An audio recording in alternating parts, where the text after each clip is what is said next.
কি ফেলে দে ভাই। খাঁটি তেল, অরিজিনাল খাঁটি তেল, খাঁটি সরিষার তেল, খাঁটি, ঠিক আছে। কিন্তু এই তেল দিয়ে কি হয় না হয় আপনি জানেন? কি হয় আমরা খাই, এটা তো শরীরের জন্য ভালো। আমরা করছি, আমি আগে ফেলালি।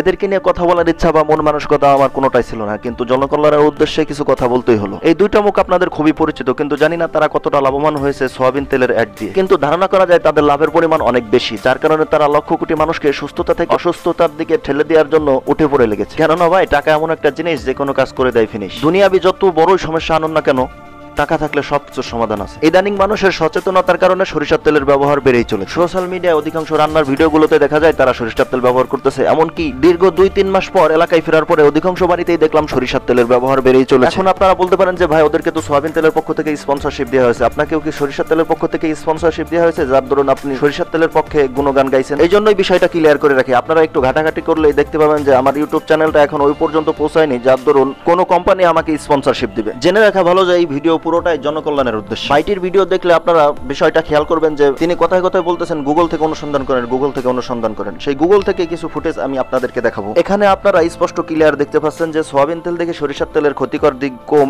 এবং উপকারের দিক বেশি। ভাইটির ভিডিওতে আরেকটি জিনিস লক্ষ্য করেছেন কিনা আমি জানি না, তিনি বারবার বিদেশের কথা বলছেন। আসলে তার জানা উচিত যে বিদেশ আর বাংলাদেশ এক নয়, আকাশ পাতাল তফাৎ। তিনি সৌদি আরব সহ ইউরোপ আমেরিকার কথা বলেছেন। আসেন আমরা সৌদি আরবের দিকে তাকাই। তারা সরিষার তেল ব্যবহার করে না বুঝলাম, কিন্তু তাদেরকে কয়জনে দেখেছেন সয়াবিন তেল ব্যবহার করতে? দেখেন সৌদি আরবে এই দুইটার বিকল্পে বহু তেল আছে, অধিকাংশ ক্ষেত্রে তারা ঘি ব্যবহার করে থাকে। অন্যদিকে আমাদের বাংলাদেশে প্রচলন আছে এই দুইটা তেলেরই, আর এই দুইটার মধ্যে থেকে যেটা বেশি স্বাস্থ্যকর সেটাই তো আমরা গ্রহণ করব নাকি?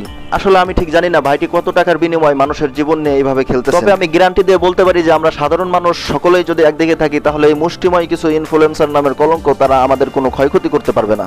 সুতরাং নিজে সচেতন থাকবেন, এই সমস্ত বিভ্রান্তিকর ভিডিও থেকে দূরে থাকবেন এবং পরিচিত সবাইকে দূরে রাখবেন। তো আজকের মতো এই পর্যন্তই। ভিডিওটি ভালো লাগলে যা যা করার তাই তাই করুন। আসলে আমার মুখ দিয়ে বলতে লজ্জা লাগছে।